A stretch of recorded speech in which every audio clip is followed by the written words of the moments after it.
bagaimana Prof. Akil melantunkan ayat-ayat Al-Quran dengan suara khasnya. Dan yang paling dikagumi oleh para qori konon adalah belum bisa ada qori yang meniru Prof. Akil dalam hal mengolah nafas. Tidak tampak serius tapi begitu luar biasa olah nafasnya mengiringi lantunan ayat-ayat Al-Quran. Waliyatafadhal masykuran Prof untuk menyampaikan materi.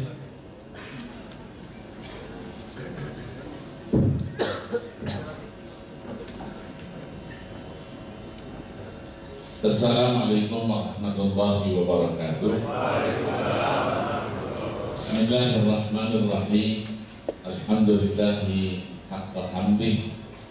Wassalatu wassalamu ala sayyidina Muhammadin khairi khalqih wa ala alihi wa ashabihi wa atba'i ila yaumi liqa'i, amma ba'du.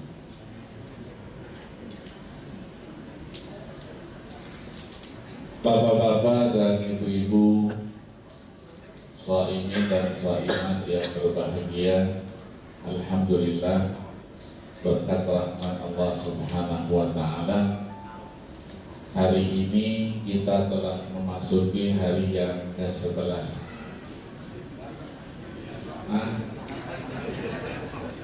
Sembilan ya? Masih sadar.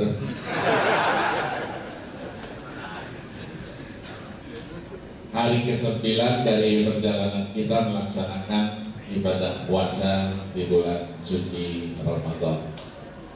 Mudah-mudahan seluruh rangkaian amal ibadah yang telah kita laksanakan diterima serta mendapatkan berkah dan ridha dari Allah Subhanahu wa taala. Salawat dan salam tidak lupa kita sanjungkan pada baginda Rasulullah sallallahu alaihi wasallam, seluruh keluarga, sahabat dan pengikutnya sekalian. Bapak-bapak dan ibu-ibu sekalian, tidak terasa kita sudah hampir melaksanakan sepertiga, karena bulan Ramadan ini jarang 30, biasanya 29.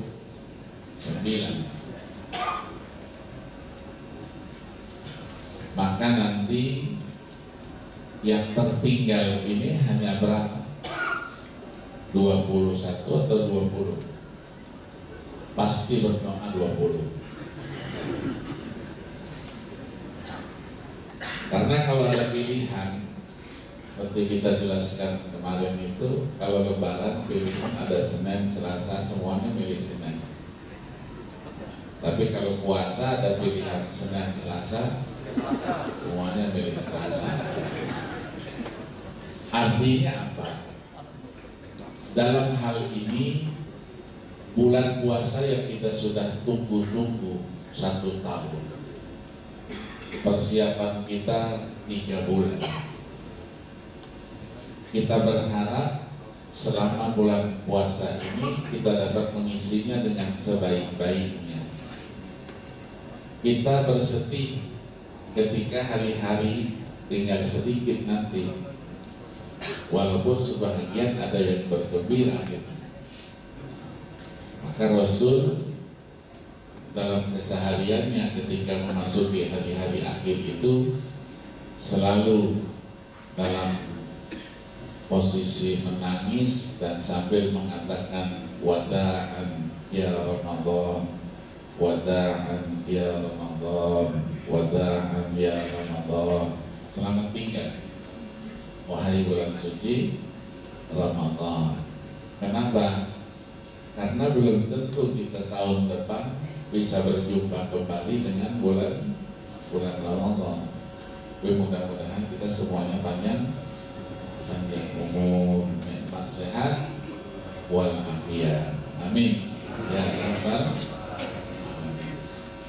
Melanjutkan kajian kita pada minggu yang lalu, sebagai pendahuluan kita berkenalan dengan Al-Quran itu, maka siang ini saya akan berikan pengantar Kalau ada yang belum kenal dengan Al-Quran, maka Al-Quran sudah memperkenalkan dirinya kepada kita.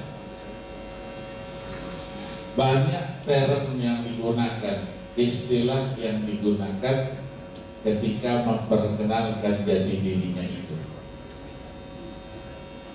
Karena Al-Quran itu mukjizat, dan mukjizatnya ini adalah mukjizat yang abadi.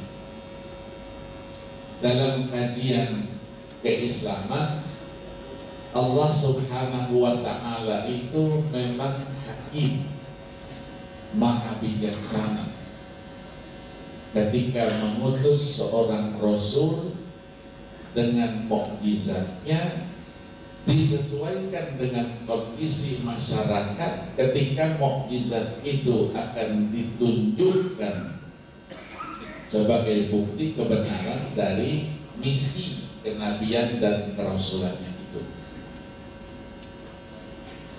Kalau kita ambil contoh di sini, misalnya Nabi Allah Musa. Nabi Allah Musa, kaumnya itu dikenal orang-orang yang tangguh dia dengan ilmu sihirnya, hebat, kelas 1. Maka untuk membuktikan bahwa Nabi Musa ini adalah seorang nabi dan rasul, Allah berikan juga mukjizat. Mukjizat itu menantang dia bagi yang tidak percaya. Ketika terjadi dialog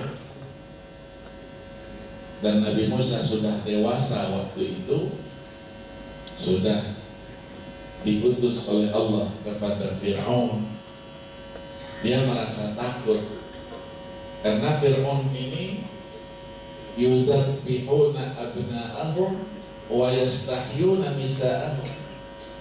Yang laki semuanya dibunuh. Kenapa? Karena sudah dibisikkan oleh para ahli-ahli nujumnya itu bahwa nanti ada laki-laki, seorang pria yang akan merampas kekuasaanmu itu. Maka setiap bayi lahir laki dibunuh. Ketika Nabi Musa, kita ketahui ceritanya, begitu lahir juga ibunya juga takut kalau anak yang lahir itu dibunuh.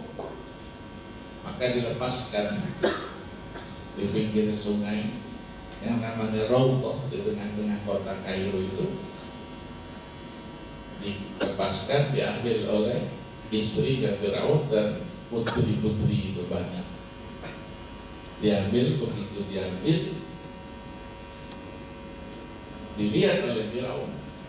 Firaun langsung mau membunuh si anak. Kata si istri, jangan, kita ambil dia anak, siapa tahu dia memberi manfaat buat kita. Akhirnya luluh hati si Fir'aun ini, luluh dia. Disitulah disimpulkan orang, laki-laki itu sehebat apapun, sekuat apapun, sudah di hadapan perempuan dia luluh. Betul. Kok tak berani ibu-ibu. Nah, ketika itu terjadi dialog. Ketika Nabi Musa sudah umurnya 40 tahun diutus menjadi seorang rasul, Fir'aun tanya, siapa Tuhan ini? Nabi Musa katakan, Tuhan itu adalah Tuhan langit bumi. Sampai Fir'aun tidak bisa menjawab. Terus dia katakan, la ini takhadta ilahan ghairi la aj'alannaka minal masjunin. Diancam Nabi Allah Musa, kalau kamu menjadikan ada Tuhan selain aku akan penjara. Di sini la'aj'alannaka minal masjunin, bukan la'astunannaka, bukan. Aku akan jadikan engkau orang yang dipenjara, bukan aku akan penjarakan kamu. Para tafsir katakan ini membuktikan betapa sadisnya penjara Fir'aun itu. Masukkan penjaranya Fir'aun. Masuk penjaranya Fir'aun itu tak perlu disiksa, masuk saja sudah selesai. Kenapa? Penjaranya ada di bawah tanah dan tidak ada ruang udara sedikit pun. Jadi kalau sudah dimasukkan,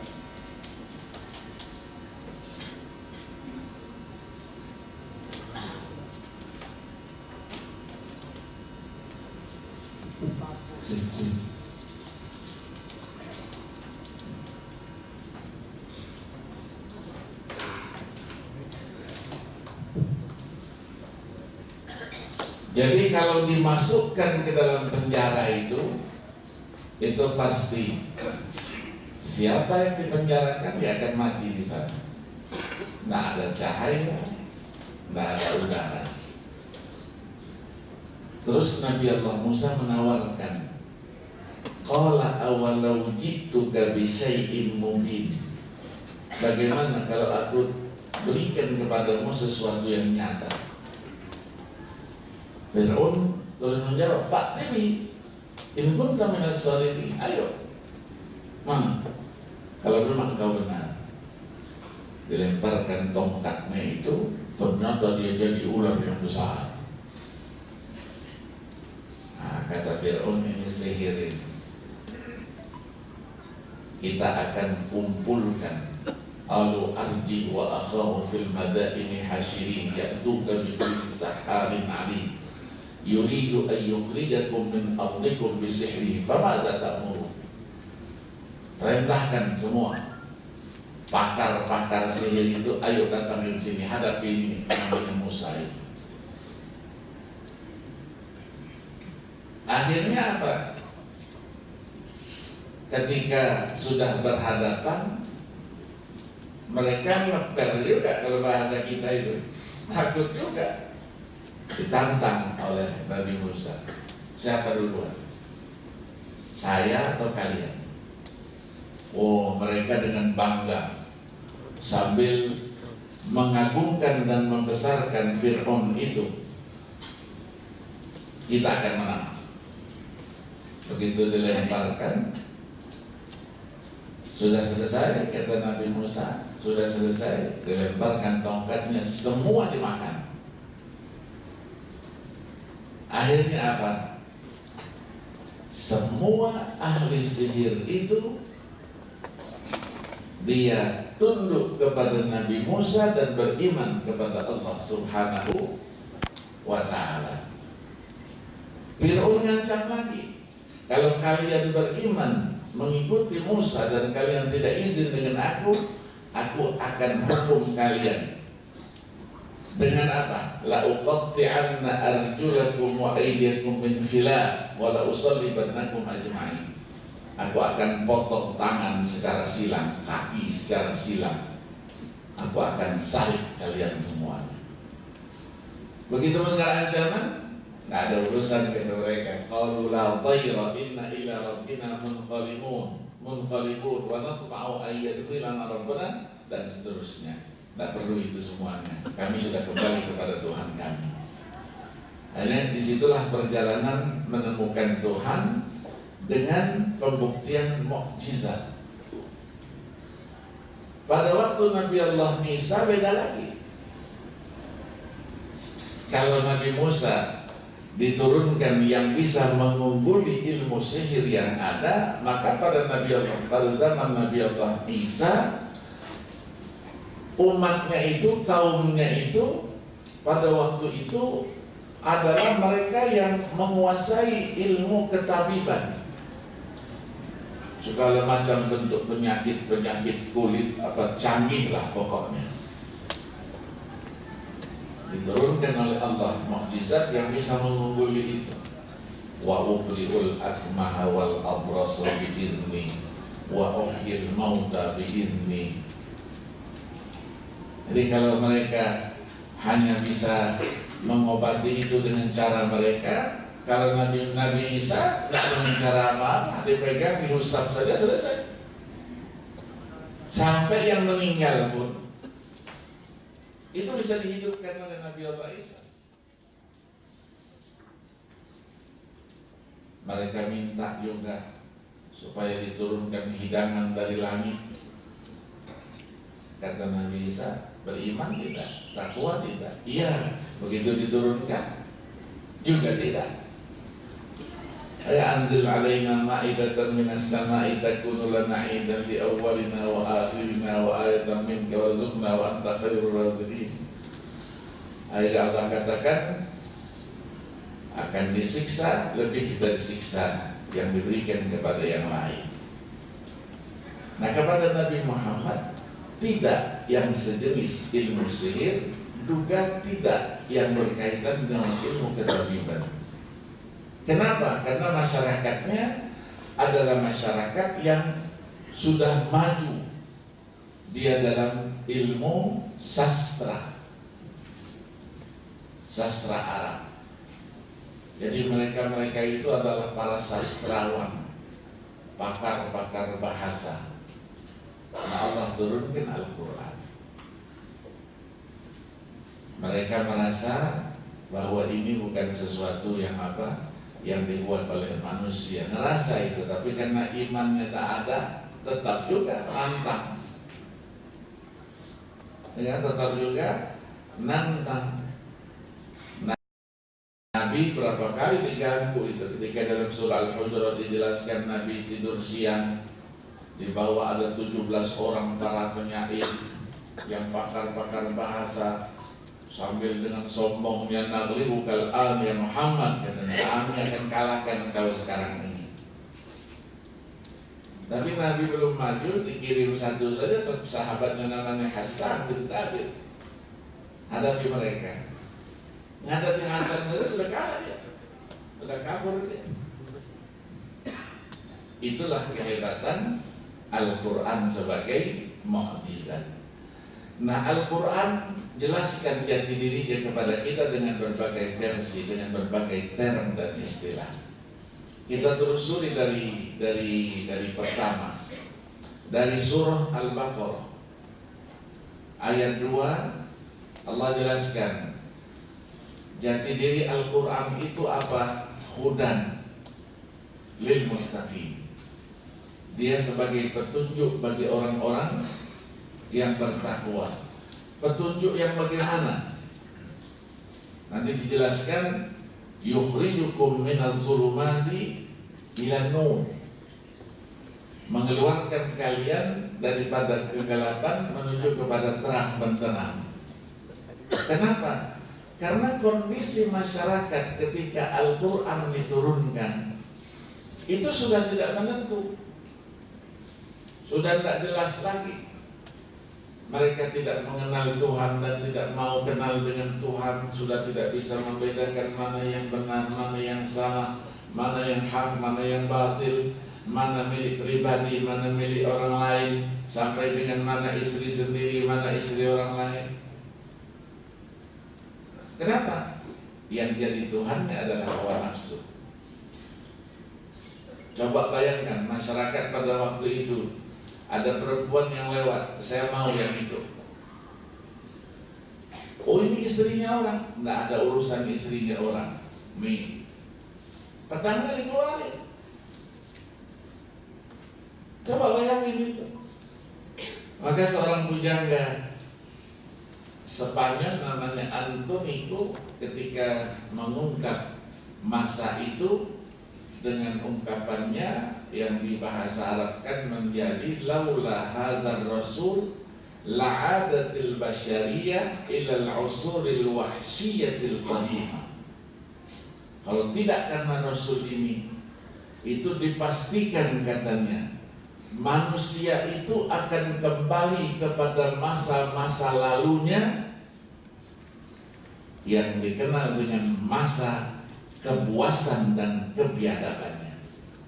Bentuknya manusia, tapi perilakunya lebih biadab daripada binatang-binatang buas itu. Itulah yang disebut dengan masa jahiliyah namanya. Ya, Abdul Hasan Ali An-Nadawi dalam bukunya As-Sir An-Nabawiyah itu dia katakan, inilah abad terburuk dalam perjalanan manusia. Aswa'u qarnan min masirati tarikh al-insaniyah. Maka perlu pencerahan, perlu ada guidance-nya, petunjuknya yang membimbing mereka. Itulah Al-Quran. Yang kedua, melalui ayat 185 surahnya yang sama. Syahrul Ramadan alladzi unzila fihi al-Quran. Apa tulisannya? Hudan linnas wa bayyinatin minal huda wal furqan. Petunjuk bagi manusia secara keseluruhan. Wa bayyinatin minal huda, penjelasan dari petunjuk itu. Wal furqan. Al-Quran itu adalah pembeda antara yang hak dan yang batil, pemisah antara yang benar yang salah. Wa bayyinatin minal huda itu diartikan itulah bagian daripada tafsir Al-Quran dengan Al-Quran. Al-Quran saling menjelaskan satu dengan lainnya.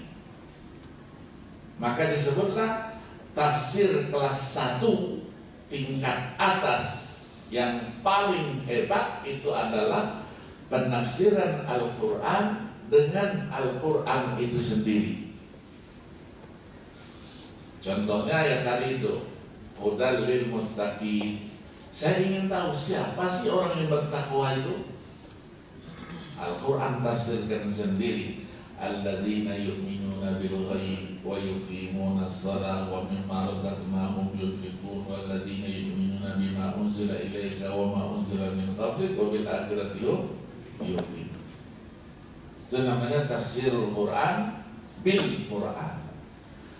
Nah, kalau ingin menguasai itu, ada kitab khusus yang ditulis oleh ulama, judulnya namanya Adwa'ul Bayan fi Idahil Quran bil Quran, yang ditulis oleh Muhammad Al-Amin Asy-Syamtiti. Meninggalnya tahun 1973. 7 jilid diselesaikan, beliau meninggal. Dilanjutkan oleh muridnya namanya Syekh Atiyah Muhammad Salim di Madinah Al-Munawwarah. Saya tidak sempat ketemu. Saya masuk Madinah itu 75 akhir, 76 awal. Tapi saya sempat berguru dengan adiknya. Adiknya namanya Syekh Muhammad Al-Mukhtar. Ini Al-Amin, ini Al-Mukhtar Asy-Syamtiti. Ya, seorang ulama besar. Dia ngajar kita tafsir. Kalau sudah masuk kelas kan 2 jam satu mata kuliah itu. Begitu mulai rekamannya mulai dibuka gitu. Bismillahirrahmanirrahim. Alhamdulillahirabbil alamin. Terus tidak di stop dengan pertanyaan, jalan terus sampai 2 jam. Ya. Nah, karena anaknya satu kelas sama saya, ada Abdul Rahman namanya, saya sering silaturahim ke rumahnya itu di Madinah, di dekat Ambaliyah. Ya, Ambaliyah. Beliau ini 2 kakak beradik.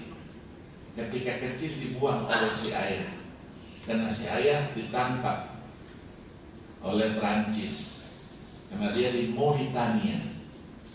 Mauritania ini kan Islamnya kuat. Ulama-ulamanya waktu itu karena dianggaplah ingin melakukan satu gerakan melawan penjajah, waktu itu mereka dijajah. Akhirnya si ayah ditahan. Si ayah terus perintahkan sampai anak-anaknya, lari kalian. Larilah mereka berdua, dan akhirnya pilihannya ke Madinah Al-Munawwarah, akhirnya menjadi ulama besar. Terakhir ketika ayahnya sudah sekian puluh tahun di penjara seumur hidup dia, maka pada detik-detik akhir si ayah mau melihat si anak itu. Mereka temui, datang dia ke Paris, Prancis, menemui sang ayah. Sebentar sudah itu selesai, ternyata si ayah meninggal dunia, dipanggil oleh Allah Subhanahu wa Ta'ala. Beliau mengajarnya di Masjidil Haram, ngajarnya hadis, macam-macam lah, semua multidisipliner dia. Bawa anaknya kecil namanya Muhammad, jadi yang tukang bacakan Sunan Tirmizi dia yang bacain. Nah, anaknya yang kecil itu sekarang itu sudah profesor, Muhammad Al-Mukhtar Asy-Syantiti. Kalau pernah ketemu buku, ada ensiklopedi ya, medis secara Islam. Itu tulisan beliau, Mausu'ah ya, ada kedokteran Islam, medis secara Islam, itu disertasi dia. Jadi kalau kita baca itu menjadikan kita tahu bahwa Al-Quran satu ayat terhadap yang lainnya itu saling menafsirkan. Misalnya ayat 160 surah An-Nisa ditafsirkan oleh ayat berapa? 154 surah Al-An'am, ketika Allah berfirman wa akhdihi burriba wa hadnuhu anhu, dan seterusnya. Orang-orang Bani Israel itu diharamkan uhillat lahum thayyibatin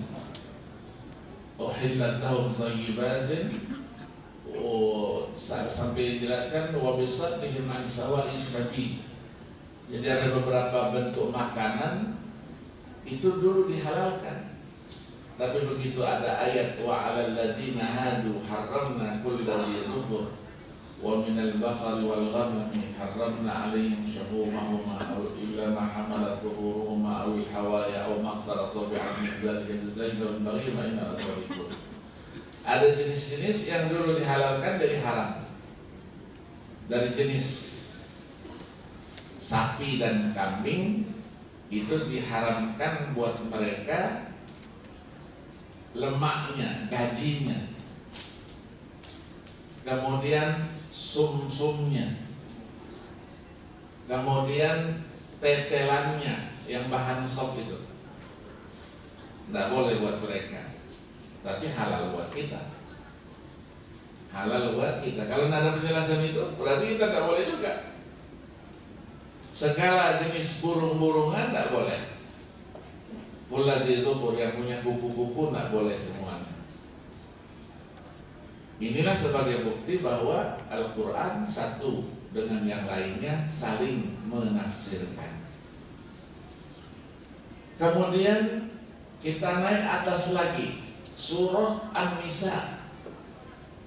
An-Nisa ayat 174.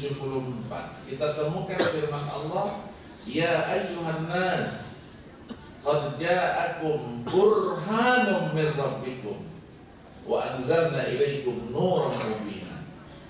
Burhan itu sebagai apa? Penjelas, sebagai argumen dari Tuhan kalian.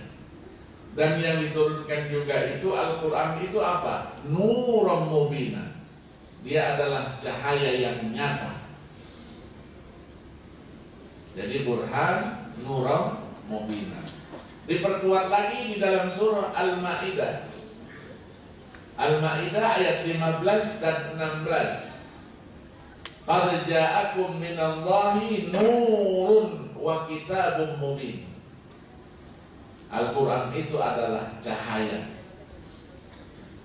Minggu yang lalu kita katakan Ada pakar namanya Abdullah Darros mengatakan bagaikan intan yang setiap pojoknya itu memancarkan sinar tidak sama dengan pojoknya yang lain, yang berbeda-beda.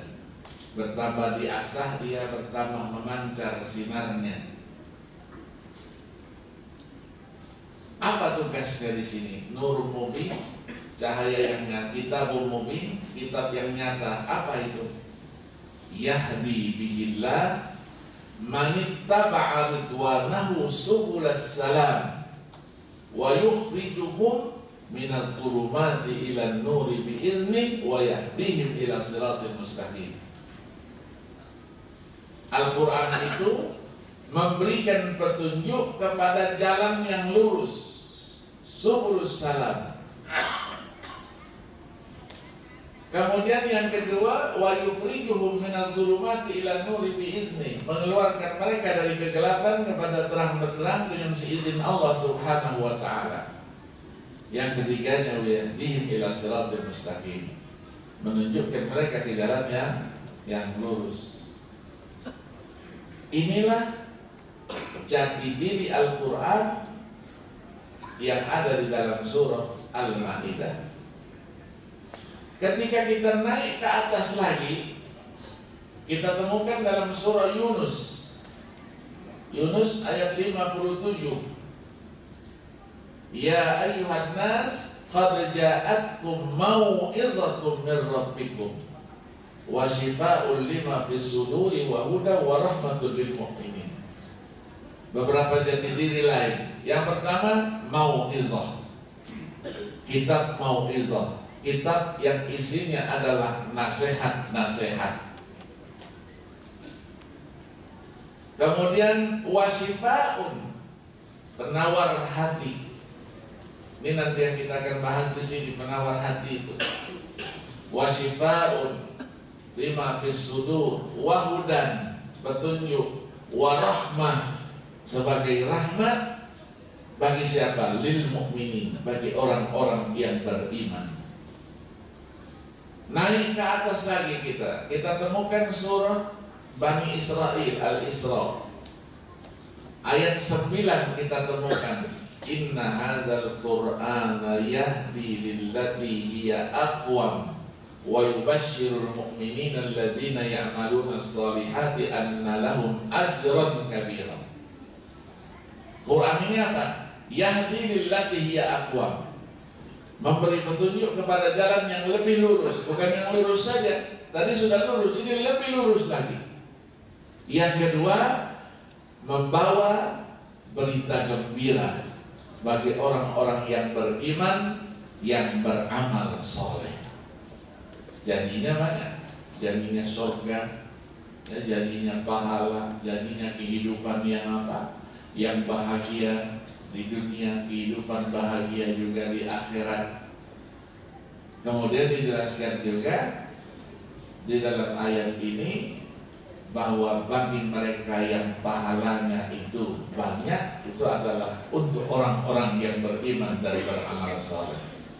Ajrun kabira, pahala yang besar. Surat yang sama ayat 82 kita bertemu lagi, wa nunazzilu minal qur'ani ma huwa shifaa'un wa rahmatul lil mu'minin. Al-Quran itu diturunkan tidak ada kecuali dia sebagai penawar hati dan rahmat bagi orang-orang yang beriman. Kembali kepada pembahasan kita dulu, bahwa Al-Quran itu diturunkan untuk dibaca. Maka ayat pertamanya, Iqra bismi rabbikal ladzi khalaq. Iqra wa rabbukal akramul ladzi 'allama bil qalam 'allamal insana ma lam ya'lam. Ayat ini diturunkan di Gua Hira setelah Nabi beberapa hari, beberapa malam melakukan tahannusnya, dia menyendiri di sebuah gua namanya Hira. Jabalnya namanya Jabal Nur. Mungkin bapak-bapak ada yang kesana dulu. Habis naik ke atas, turun. Di situ ada gua. Muat-muatnya orang satu aja. Disitulah Nabi munajat. Kalau masyarakat terus begini ngadukan kepada Tuhan, apa yang akan terjadi? Turunlah wahyu pertama itu, Jibril datang, Iqra, baca. Nabi terus jawab, ma ana biqari. Iqra ma ana biqari, sampai dengan Iqra bismi rabbikal ladzi khalaq, khalaqal insana min 'alaq, dan seterusnya. Apa maksud baca di sini? Nabi itu kan ummi. Ummi itu tidak bisa baca, tidak bisa menulis. Ada yang mengatakan ummi itu dia bisa, tapi tidak pandai.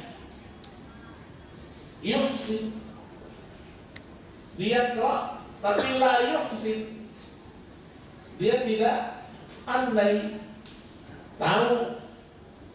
Tapi yang pertama itu lebih mendekati kebenaran. Kenapa? Karena kalau beliau bisa baca, masyarakat pada waktu itu menganggap bahwa Nabi ketika menyampaikan sesuatu, baca dulu. Sudah baca, disampaikan hasil bacaannya itu kepada orang lain. Itulah tuduhan orang-orang kafir yang dijelaskan oleh Allah melalui ayat berapa? Ayat 4, 5, dan 6 surah Al-Furqan. Wa qala alladziina kafaru in hadza illa ifkun iftarah wa a'anahu 'alaihi qaumun akharun faqad ja'u zulman wa zura wa qalu asatirul awwalin iktatabaha fahiya tumla 'alaihi bukratan wa asila qul anzalahu alladzi ya'lamu sirra fis samawati wal ardi innahu kana ghafurar rahima. Jadi orang kafir mengatakan ini adalah semata-mata apa? Dusta saja, bohong saja, yang dibuat-buat oleh yang namanya Muhammad, dikarang-karang, dibantu oleh orang-orang lain. Wa'anahu 'alaihi qaumun akharun. Maka yang disampaikan itu hanya dusta. Mereka mengatakan ini isinya tidak lebih daripada apa? Dongeng-dongeng masa lalu. Diimlakkan, dia didiktekan, ditulis, dikumpulkan, jadilah dia Al-Quran seperti ini, buku seperti ini. Tapi Allah jawab, tidak.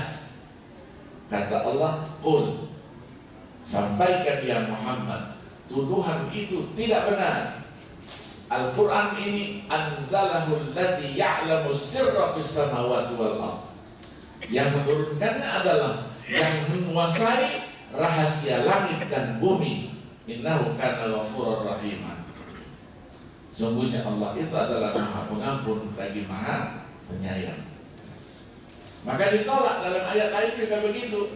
Wa ma huwa biqauli sya'ir qalilan ma tu'minun wa ma huwa biqauli kahin qalilan ma tadhakkarun tanzilun min rabbil alamin. Jadi dia bukan tulisan-tulisan apa yang disebut dengan ahli syair, yang kahin, semuanya tak benar, tapi dia diturunkan dari Allah Subhanahu wa ta'ala. Maka ada dibuat satu surat namanya Surah Asy-Syu'ara. Ya, para penyair. Beda lah. Kalau penyair kata Allah di akhir suratnya itu, wasy-syu'ara'u yattabi'uhumul ghawun alam tara annahum fi kulli wadi yahimun wa annahum yaquluna ma la yaf'alun. Jadi kalau dia sebagai syair, tidak mungkin dia bisa buat seperti ini. Kenapa? Karena penyair itu Setiap dia berada di pada satu tempat, dia dongeng. Dongengnya itu sesuai dengan hawa nafsunya. Bila perlu dia bohongi orang. Yang penting orang dengar dia enak. Isinya mau benar mau salah, bukan urusan itu. Maka Al-Quran itu diturunkan baca. Ada yang menafsirkan baca itu lebih dari itu. Kalau sekedar baca membuktikan itu adalah untuk sekedar memberantas buta aksaranya, huruf-huruf Qur'annya kecil. Tapi baca di situ, Rasul ini akan menjadi seorang pemimpin umat. Baca bukan tulisan ini saja, tapi baca apa yang ada di sekitarmu, apa yang terjadi di sekitarmu. Engkau akan menjadi seorang nabi, seorang rasul, seorang pemimpin.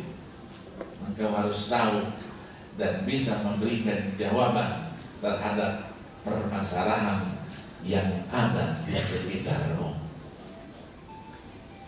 Maka ketika orang membaca Al-Quran, dikatakan kalamun qadimun la yumallu sama'uhu. Al-Quran itu adalah kalam qadimnya Allah, tidak pernah bosan orang mendengarnya. Satu ayat dibacakan oleh seorang qari, qari lain yang membacakan ternyata lebih indah dari yang pertama. Dibaca lagi oleh qari yang lain, dia akan memberikan inspirasi baru lagi dari bacaannya. Belum artinya, belum. Artinya kemarin kita sudah sampaikan, Al-Quran itu apabila kita baca sekali, kita temukan artinya. Kita baca lagi kedua kali, kita temukan arti yang lain, bukan arti yang baru itu.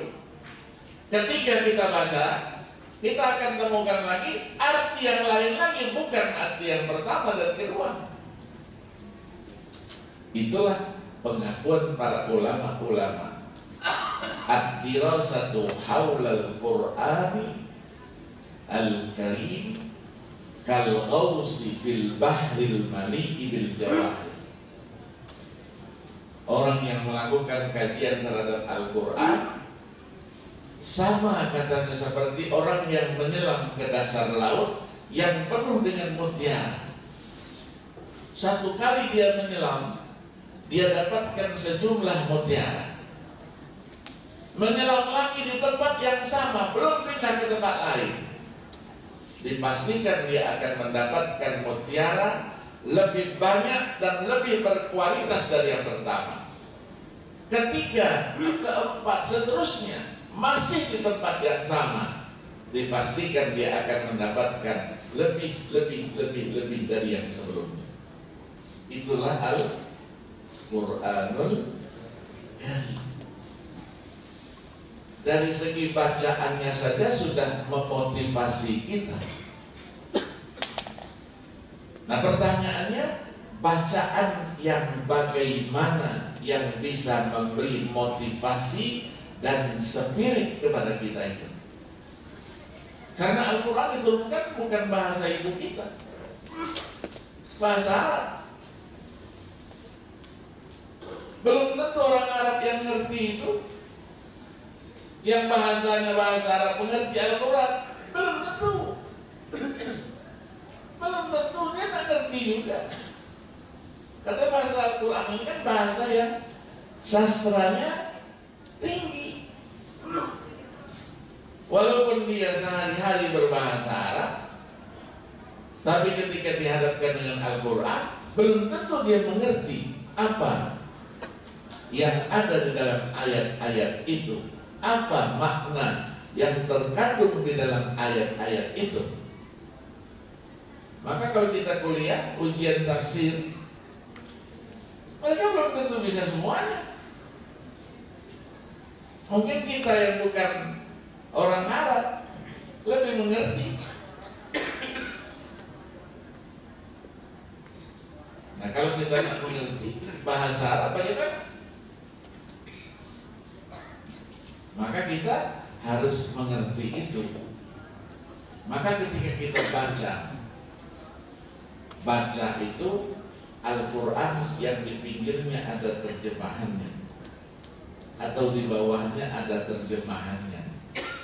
Ketika kita sudah membacanya bagus, sudah benar tajwidnya, kita lambatkan sedikit bacaannya, pasti dia akan menyentuh hati kita. Orang yang tidak mengerti saja makna yang dia baca, itu dia bisa membuat orang nangis. Membuat orang nangis. Ini pengalaman saya di luar.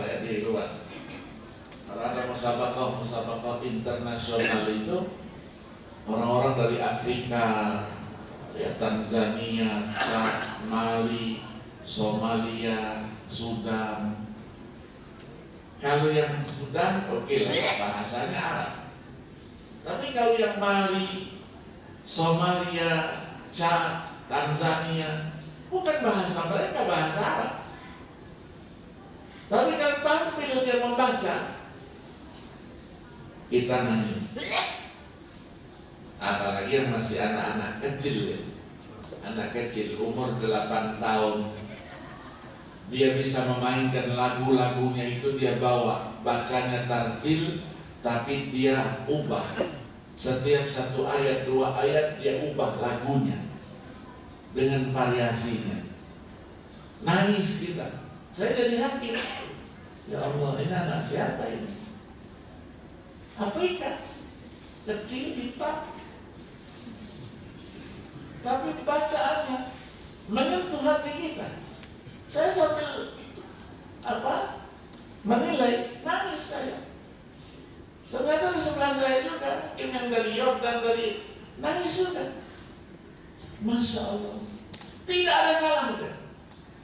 Di soal 5 soal tidak ada tabnya, tab peringatan, tidak ada. Ternyata ada orang-orang tua juga. Terus saya tanya, ayah kamu itu bukan? Iya, itu ayah saya. Bahasa Arab tak bisa dia. Ayah saya, dialah yang membimbing saya ngaji. Dari umur 5 tahun saya, umur 7 tahun saya sudah 30 juz hafal. Sekarang umur saya sudah 9 tahun. 9 tahun saya sudah hafal. Belajar apa? Qiraat asyarah. Qiraat asyarah.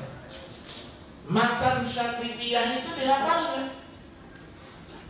Syatibiyah yang 1000 lebih itu, 1200 bait itu dihafalnya sudah. Tampilkan. Ada lagi yang tahu dia dengan nomornya ayat itu, juznya juz berapa, halamannya halaman berapa, tahu dia. Bukan seperti kita. Kalau seperti kita, ada kafilah misalnya, ada kafilah Jawa Barat misalnya, pamitan dengan gubernur, dibawa oleh LPTQ atau kafilah DKI atau bagaimana lah gitu. Pamitan mau LPTQ nih, melepasan. Kadang-kadang ditampilkan, tapi yang tampil itu sudah dikasih tahu dulu. Nanti pertanyaannya ayatnya ini, lancar gitu, hebat. Kata gubernur, hebat, iyalah, insya Allah kita juara umum. Kata kasih duit sama gubernur. Padahal rekayasa. Begitu pulang tak ada yang menang. Itu bagaimana? Dasar nasib. Padahal memang hafalannya jelek. Iya, jelek hafalannya. Iya, tidak kuat hafalannya.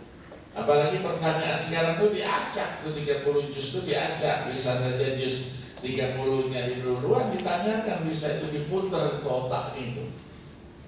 Tapi kalau komputernya bagus, ya hafalannya memang sudah bagus, mau dari mana saja, tinggal dibuka, klik, sudah keluar semua dia. Hafalannya juga begitu. Nah itu yang apa? Yang membuat kita kadang-kadang memberikan penilaian di musabaqah internasional itu betul-betul apa? Dengan keilmuan, dengan kemampuan yang orang yang dengarnya saja tidak bisa juga memberikan penilaian siapa yang akan juara. Pernah kita musabaqah yang ikut 53 negara, 30 juz. Tampil 28 negara, tampil tidak ada salah tabnya satu. Bacaannya sama semua. Bagaimana nilainya?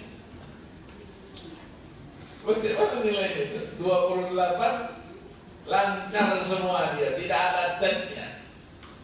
Berarti hafalannya 50. Nilainya 50.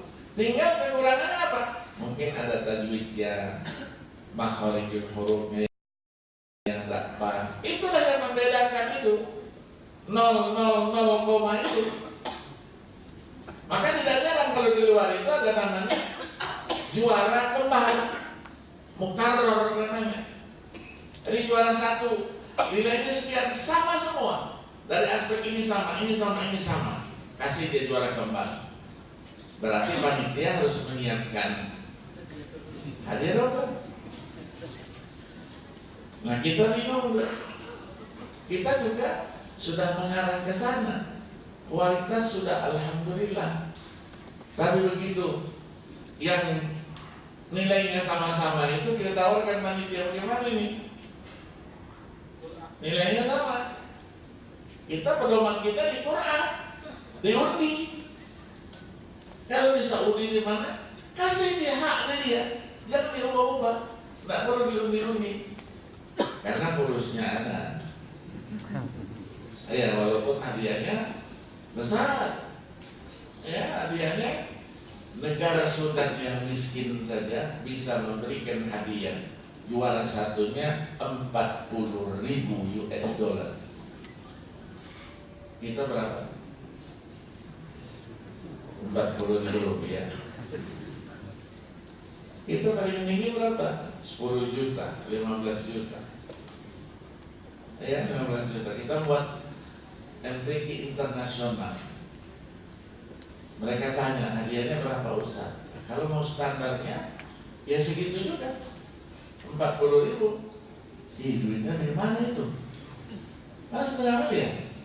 Duitnya dari mana? Duitnya bukan kita yang ngurus. Kalau mau kayak begitu. Ya kalau nggak bisa juga turun sedikit lah. Iya kan? Turun sedikit. Malaysia saja sudah berani 350 juta juara satu itu. Emas lagi ada emas lagi. Emas baloan itu dikasih 150 gram. Iya, nah kita masing-masing begitu juga. Ada yang berapa? 15 juta, 8 juta, 6 juta. Ditransfer kan katanya. Transfernya 3 bulan tidak muncul.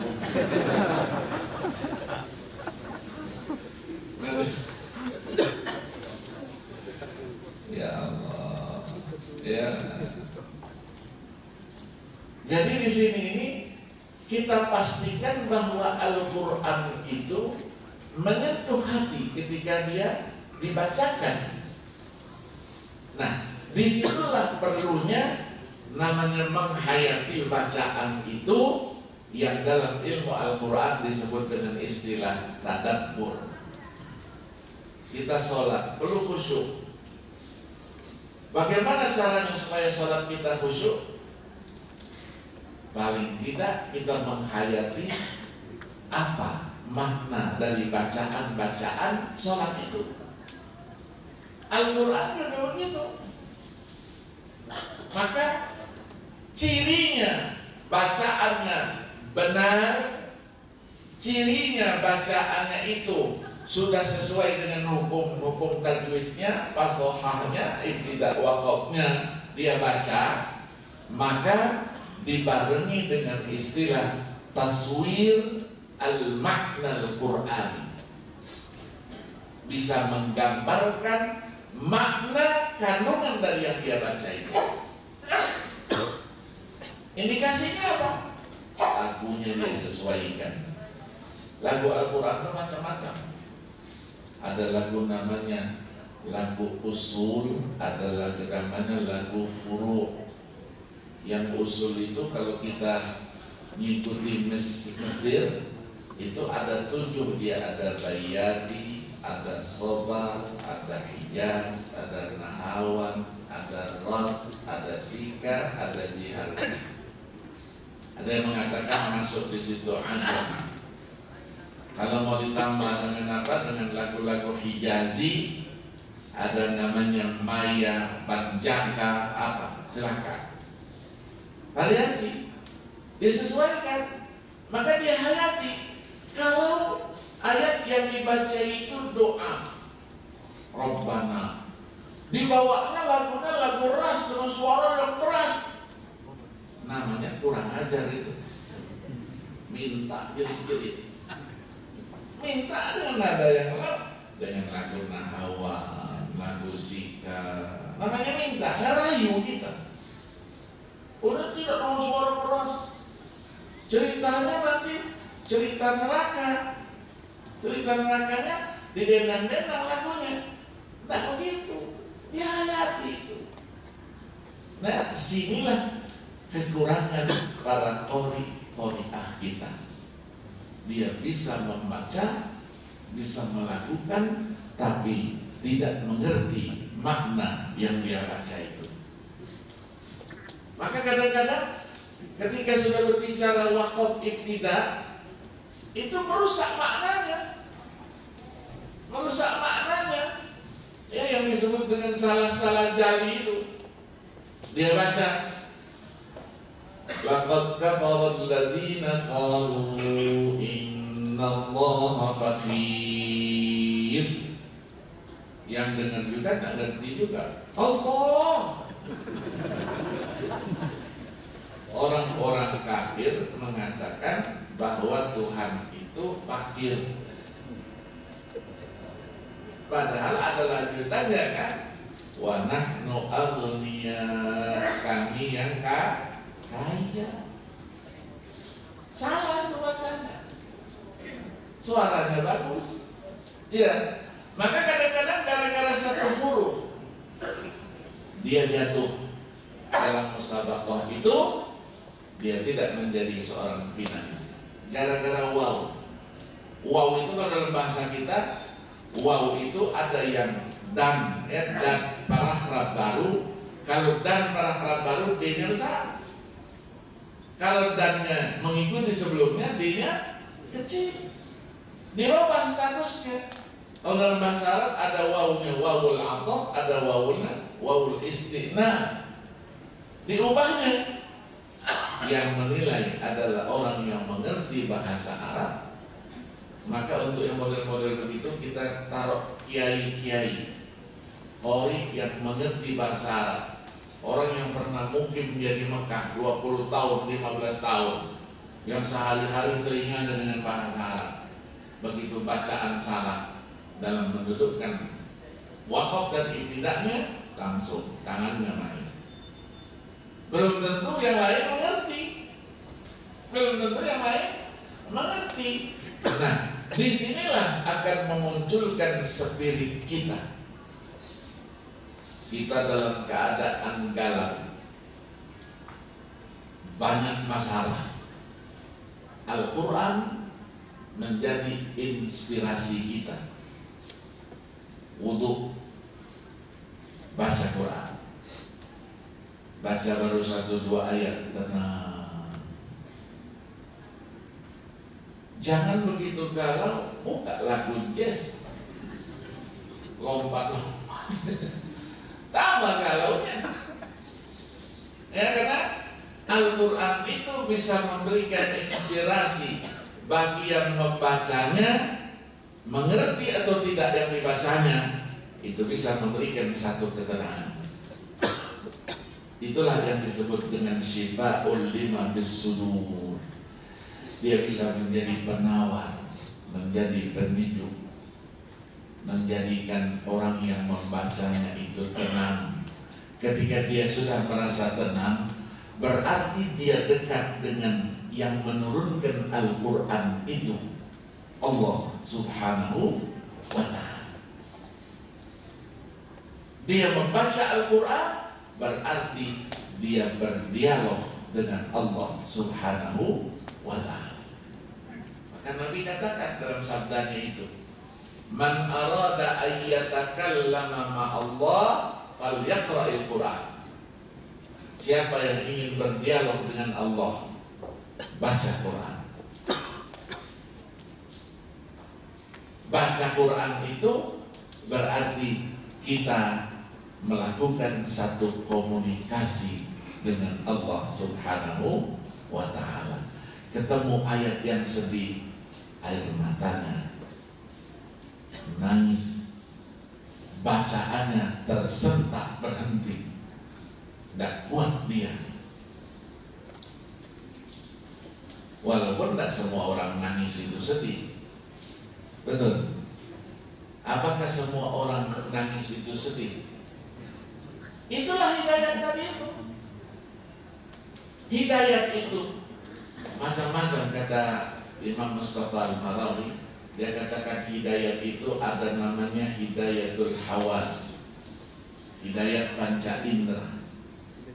Hidayat panca indera itu kalau dia melihat sesuatu senang, ketawa, merasakan satu kegembiraan, ketawa. Panca indera juga akan memberikan hidayatnya kalau dia merasakan sesuatu yang menyedihkan, nangis. Hidayatul hawas mana? Apakah semua yang menangis itu sedih? Belum tentu. Ada orang yang nangis karena kegembiraan yang luar biasa. Iya kan? Sama dengan dalam hukum itu, apakah orang yang diam itu, dia tidak bicara, sebagai bukti dia setuju? As-sukun alamatul ridha. Belum tentu. Diam itu karena dia tidak bisa ngomong apa-apa lagi, mangkalnya tinggi. Wa yadhiqu sadri wa la yantaliqu lisani. Mendetok di sini tidak bisa ngomong lagi dia. Bisa begitu. Ketika wanita ditanyain, ya kan, dia perawan nih, bukan yang janda. Yang perawan mau dijodohkan sama orang tuanya dengan si A. Kamu umurnya sudah dewasa, kata orang tuanya, saya juga mau ngomong cucu. Tapi bagaimana kalau kamu saya jodohkan dengan si A itu? Diam. Jangan orang tuanya terus mengambil kesimpulan, udah kalau tidak setuju sudahlah, cari yang lain. Enggak. Diam itu tanda setuju. Wal bikru tusta'dan, kata Nabi, wa idnuha sumatuha. Tapi ketika kajian kritik hadis, ini dulu, nanyain dulu jodohnya sekarang, belum orang tuanya nawarin, dia yang nawarkan orang tuanya. Iya ya? Gitu. Atau dia nangis dia. Jangan katakan nangis, dia tidak setuju. Karena saking gembiranya dia akan dapat jodoh dengan si A itu, dia nangis. Itu hidayah. Itu hidayah.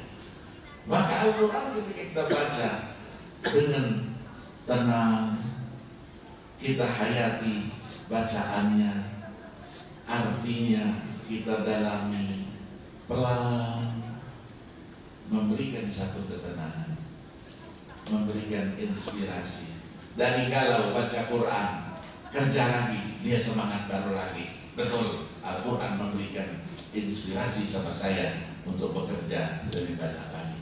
Apalagi dia yakini kita bekerja itu semuanya ibadah. Niatkan ibadah. Kenapa saya kerja? Ibadah. Saya menghidupi keluarga saya. Saya memberikan makan kepada anak istri saya. Saya ingin menyekolahkan anak saya. Kerja. Ibadah. Nah, ibadah itu apa? Semua yang baik. Dikatakan ismun jami'un lima yuhibbuhullahu wa yarda minal aqwali wal a'mal az-zahir wal batinah. Sebutan itu sesuatu yang sifatnya universal, menyeluruh. Apa yang kita kerjakan, baik itu ucapan, perbuatan, lahir, batin, itulah yang disebut dengan ibadah. Pengabdian, kalau bahasa kita pengabdian.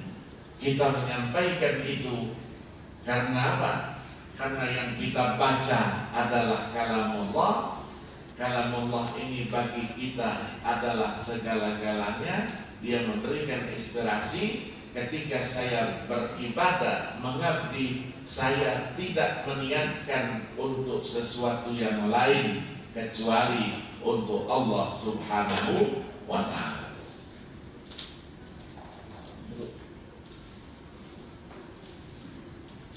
Sudah ada surat cinta. Surat cinta ya, 5 menit lagi, padahal sudah selesai. Tidak dikasih surat cinta juga tidak apa-apa.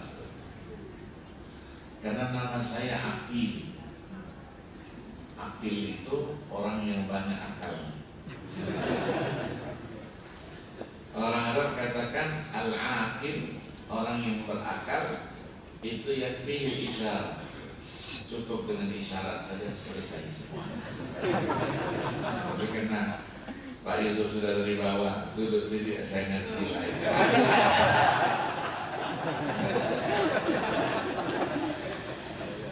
Ini pengantar dari saya, mudah-mudahan bermanfaat. Mari kita diskusikan. Baik jamaah sekalian, memperoleh banyak sekali kita bahwa beliau menyampaikan Al-Quran itu diturunkan pada masa seburuk-buruknya situasi. Aswa'u Qarnan beliau menyatakan. Itulah yang disebut jahiliyah. Dan jahiliyah di dalam Al-Quran barangkali lebih kepada jahiliyah secara rohani dan iman. Sehingga kalau ingin menghilangkan jahiliyah secara menghilangkan sifat jahiliyah, maka yang disentuh adalah keimanannya. Dan itulah yang kemudian beliau uraikan fungsinya jati dirinya Al-Quran sebagai hudan lil muttaqin, sebagai hudan lin nas, sebagai burhan wa mau'izah wa syifa wa rahmah dan lain-lain. Dan untuk memperoleh itu semua adalah niatnya satu, seperti yang disampaikan yang lalu, perbanyak baca Al-Quran. Semakin banyak baca Al-Quran akan semakin memperoleh banyak inspirasi. Itu yang paling penting kita pegangi dari beliau. Mungkin ada jamaah yang ingin bertanya. Pak Tarmin, silakan. Ada satu lagi Pak Maven.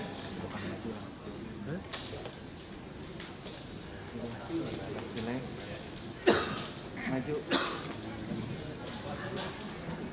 Buruan. Pak Tarmin boleh depan?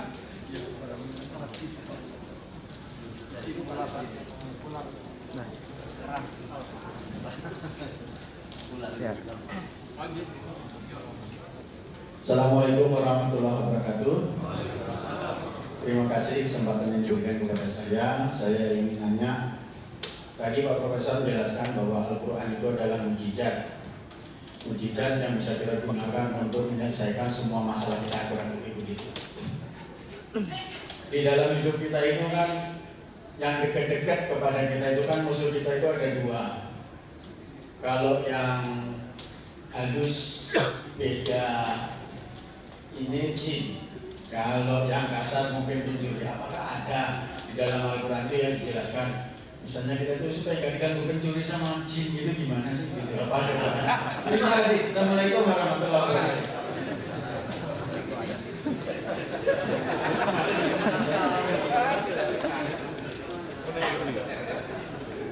Ini Pak Tarmin itu kemarin juga sempat bertanya Prof, waktu Prof Amin Syukur dari Semarang menyampaikan beliau itu pernah diganggu sesuatu dalam rumahnya gitu, tapi dia ngaji aja barangkali.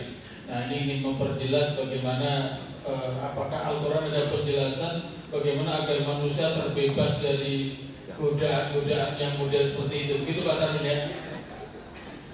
Silakan Prof. Ini mungkin nagih yang satu ayat itu loh Pak.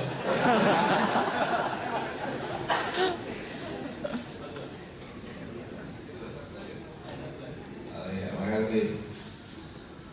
Iya, kalau berbicara makhluk halus, saya mungkin bukan orang yang spesialisasinya, tapi paling tidak saya bisa memberikan informasinya mungkin. Dalam Al-Quran itu ada namanya surah Al-Jin khusus. Jin itu dibagi dua. Ada jin yang baik, ada jin yang tidak baik. Wa inna minna sholihun wa minna duna dzalik. Jelaskan itu. Jin ini asalnya dari mana? Makhluk sendiri ya, makhluk sendiri. Itulah yang membuat iri, ya, membuat iri mereka ketika Allah ciptakan makhluk baru yang namanya manusia. Karena jin ini sudah lebih dulu dia. Wal janna khalaqnahu min qablu min naris samum. Dia diciptakan dari api. Ketika manusia diciptakan, dia mulai iri. Kalau kita baca kitab tafsir, ketika menafsirkan ayat berapa? Ayat 30 surah Al-Baqarah, wa idh qala rabbuka lil malaikati inni ja'ilun fil ardi khalifatan qalu ataj'alu fiha man yufsidu fiha wa yasfiku dima'a wa nahnu nusabbihu bihamdika wa nuqaddisu. Itu dibuang jauh-jauh. Dibuanglah dia ke pulau-pulau, tempat-tempat yang jauh-jauh dari keramaian. Maka sering kita katakan kalau tempat yang agak sembunyi-sembunyi, hati-hati ya, ada jin. Gitu. Dari situ berangkatnya dari situ. Nah, jin ini karena minal jinni itu penjelasan apa? Penjelasan iblis.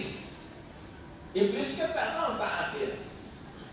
Ya, wa idh qulna lil malaikati isjudu li adama fasajadu illa iblis aba wastakbara wa kana minal kafirin.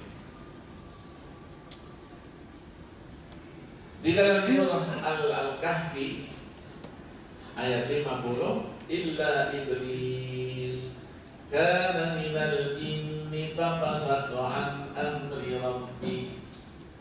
Jadi iblis itu dari jenis jin, tapi jin yang durhaka. Jin yang durhaka. Karena perbuatannya itu tidak membuat orang gembira, membuat orang sakit hati, maka digambarkanlah perilakunya itu adalah perilaku syaitan. Syaitan itu digambarkan yang jelek-jelek itu. Kan kalau ada filmnya, rambutnya udah ini, bajunya compang-camping, itulah namanya syaitan, katanya kan?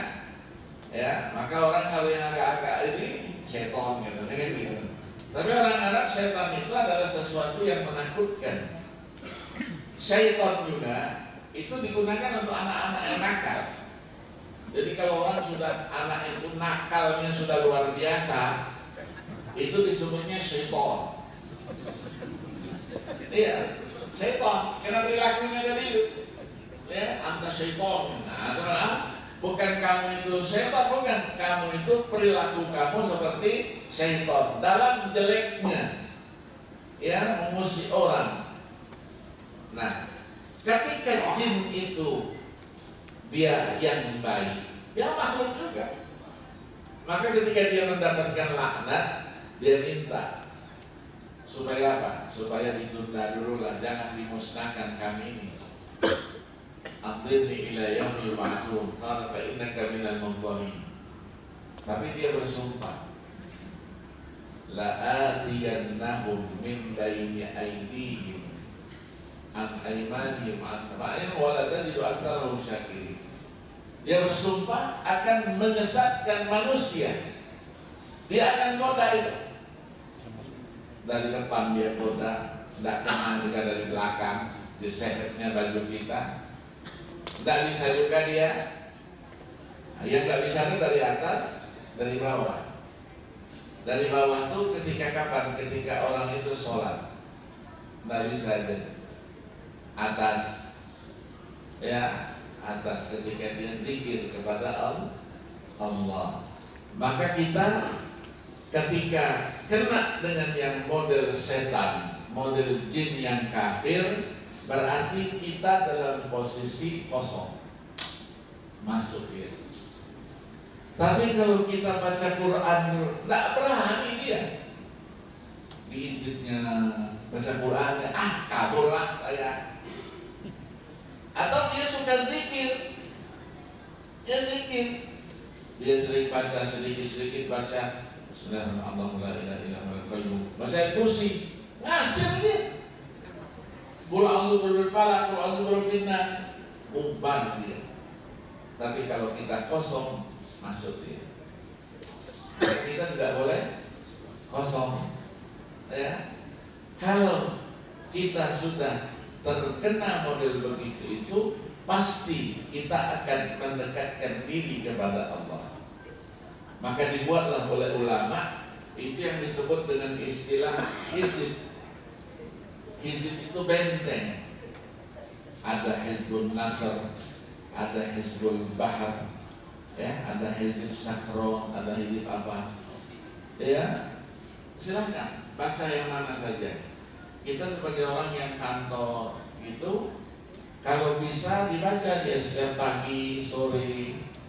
Pagi itu kita baca 3 kali paling tidak, ya, supaya minta pemeliharaan dari Allah Subhanahu wa Ta'ala. Bacalah.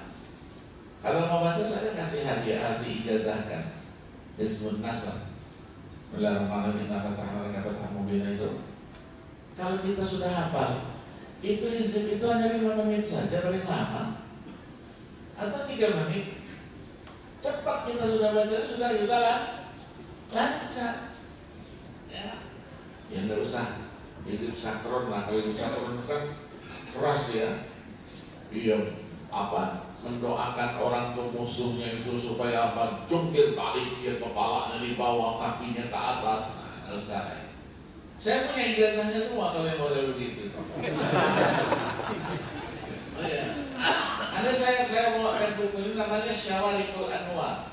Ya, karangannya Syekh Muhammad. Yang minggu depan saya bawain buku ini di kopi. Saya ijazahkan. Karena tak boleh.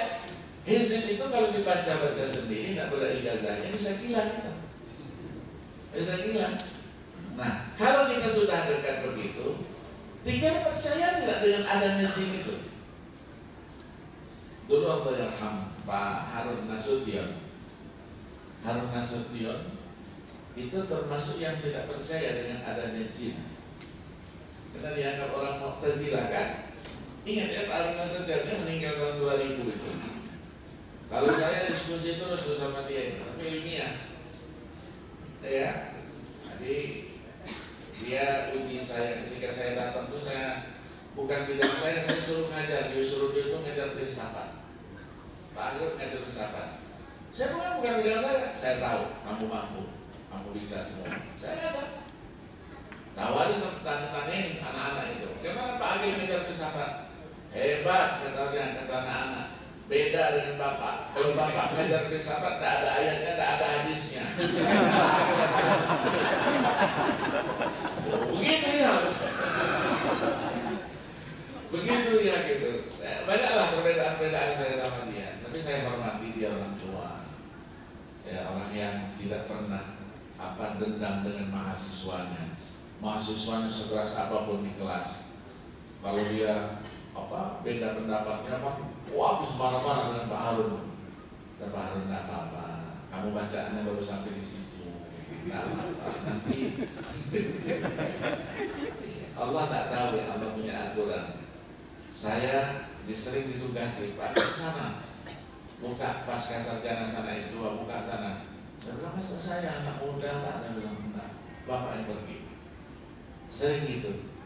Allah punya isyarat rupanya, begitu dia meninggal, saya yang harus gantikan dia. Jadi direktur pasca sarjana itu saya yang harus gantikan dia. Nah dia pada satu malam dia tidur biasa di kamar, beranjak di atas ranjang, bangun pagi-pagi ternyata ada di bawah. Di bawah. Nah kata istrinya, kenapa di bawah? Pindah ya mana? Tidak pindah saya. Berapa kali itu terjadi? Malam-malam berikutnya dipindahkan ke tengah rumah. Bangun, lah kok saya di sini? Katanya, nggak pernah saya keluar dari kamar. Bilang sama ibunya, istrinya orang Mesir kan? Lah kayak apa ini? Nggak tahu saya.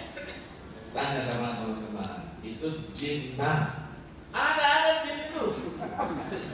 Nah, apa katanya? Akhirnya diisyaratkanlah, coba bapak yang sudah tahu, ilmunya sudah banyak, konsultasikan dengan Mbah Anom almarhum Al-Inabah Cipasung ya, Tasikmalaya, Suryalaya.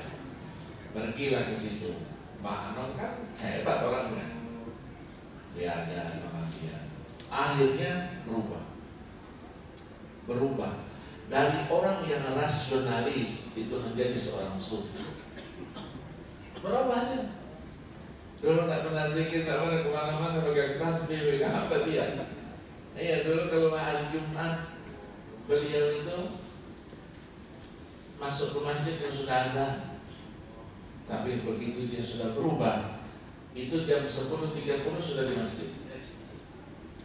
Tidak pernah pakai kopiah, sejadah. Saya kadang-kadang saya kodain, saya usir juga kadang-kadang. Jadi kalau kadang-kadang untuk masjid, saya duduk di sebelah dia, Allah Akbar. Lagi-lagi saya salam, saya ciumi, senang. Jadi lagi gitu. Sampai saya debat sama dia itu apa? Mendirikan fakultas dakwah. Dakwah itu kan jurusan di Usuluddin. Jogja sudah ada fakultas dakwah, Jakarta belum ada. Kita ingin buat, debat dulu. Kata beliau, dakwah bukan ilmu, dakwah itu metode, bukan ilmu. Nah saya bilang di Jogja beda. Ada Pak Hasbi As-Siddiqi almarhum. Semua orang takut dengan dia, dikumpulin semua jurusan-jurusan itu katanya. Nah kita diskusi, akhirnya kita main di atas. Bilang kalau tak main di atas kita jadi gitu kan. Pak Zaini Muhtaram, direktur di Pertanian. Pak, ini harus di SK kan. Nanti kita diskusikan lagi dulu. Ketika diskusi terakhir itu, saya bawa sebuah buku. Judulnya Al-Madkhal ila Ilmi Dakwah. Al-Madkhal ila Ilmi, pengantar ilmu dakwah, bukan pengantar metode dakwah, ilmu. Saya letakkan sengaja di sebelahnya, saya letakkan gitu biar dia noleh-noleh sedikit lagi. Lihatnya gitu, saya deketin lagi. Akhirnya di SK kan gitu, ya sudah, kalau memang sudah di SK kan sudah. 4 tahun berjalan, ini S1 nih, mau keluar S1. Ya direktur, saya dipanggil, Pak Akhir siapkan mata kuliah dakwah untuk S2, susun kurikulumnya, tolong. Saya main lagi sama dia, Pak, dakwah sekarang sudah jadi ilmu atau masih metode Pak? Kan tidak gue, kamu dasar gitu kan. Tapi Allah beri isyarat itu. Ya akhirnya orang yang failasuf itu ujung-ujungnya biasanya dia jadi sufi. Banyak itu, buktinya banyak gitu. Ya, jadi bagi bapak tadi itu jangan kosong. Jadi kalau ada gangguan, dikonsultasikan sama orang-orang yang ngerti lah gitu. Jadi jin itu gak takut juga dengan profesor ya? Enggak, ya. Malah dilawan. Saya dulu guru saya di Mekah, Pak Syekh Yasin Padang itu. Dia ahli yang begitu itu. Saya mau dikasihkan ilmu itu, waktu itu panggil dia, Pak Agil, ini katanya kamu belajar ini. Udah, saya mau apalah istilahnya alihkan gitu kan. Ada berapa orang. Saya bilang kamu bisa juga. Saya bilang kamu terima kasih saya bilang. Saya ngurusin yang hidup-hidupnya dari setengah mati. Dia punya majelis din. Majelis din. Pernah satu saat kita di Darul Ulum di sekolah ngajar gitu, maupun dia turun dari atas, dari lantai atas itu, sutuh kalau orang Arab sutuh. Terus nah, saya dari mana saya kemana? Nah, katanya ada majelis apa? Ikhwanukum minal jin, saudara kamu dari jin itu di atas. Tapi minggu depan sudah saya sampaikan katanya, tidak ada majelis di sini, majelis baik di rumah saya. Ada yang begitu. Ada, tapi saya bukan apa? Bukan ahli nih. Kalau saya ahli, saya kasihkan itu ilmu begitu. Tapi kalau yang zikir tadi saya ijazahkan. Saya dapat ijazah dari Sayyid Muhammad, Syawarikul Anwar namanya. Dari kumpulan-kumpulan, nanti ingatkan saya kalau ya. Topikkan nanti insya Allah kita amalkan. Jadi yang ingin mendapatkan ijazah izin salah satunya mengusir jin, silakan daftar, nanti beliau minggu depan akan ke sini membawa bukunya. Sudah hampir jam 2, tapi masih ada satu pertanyaan. Pak Mafed, kalau pertanyaannya minggu depan aja gimana? Boleh ya? Karena ini 5 menit terakhir biar Prof. Akil mengumandangkan ayat-ayat Al-Quran yang sudah ditunggu para qori. Silakan Prof.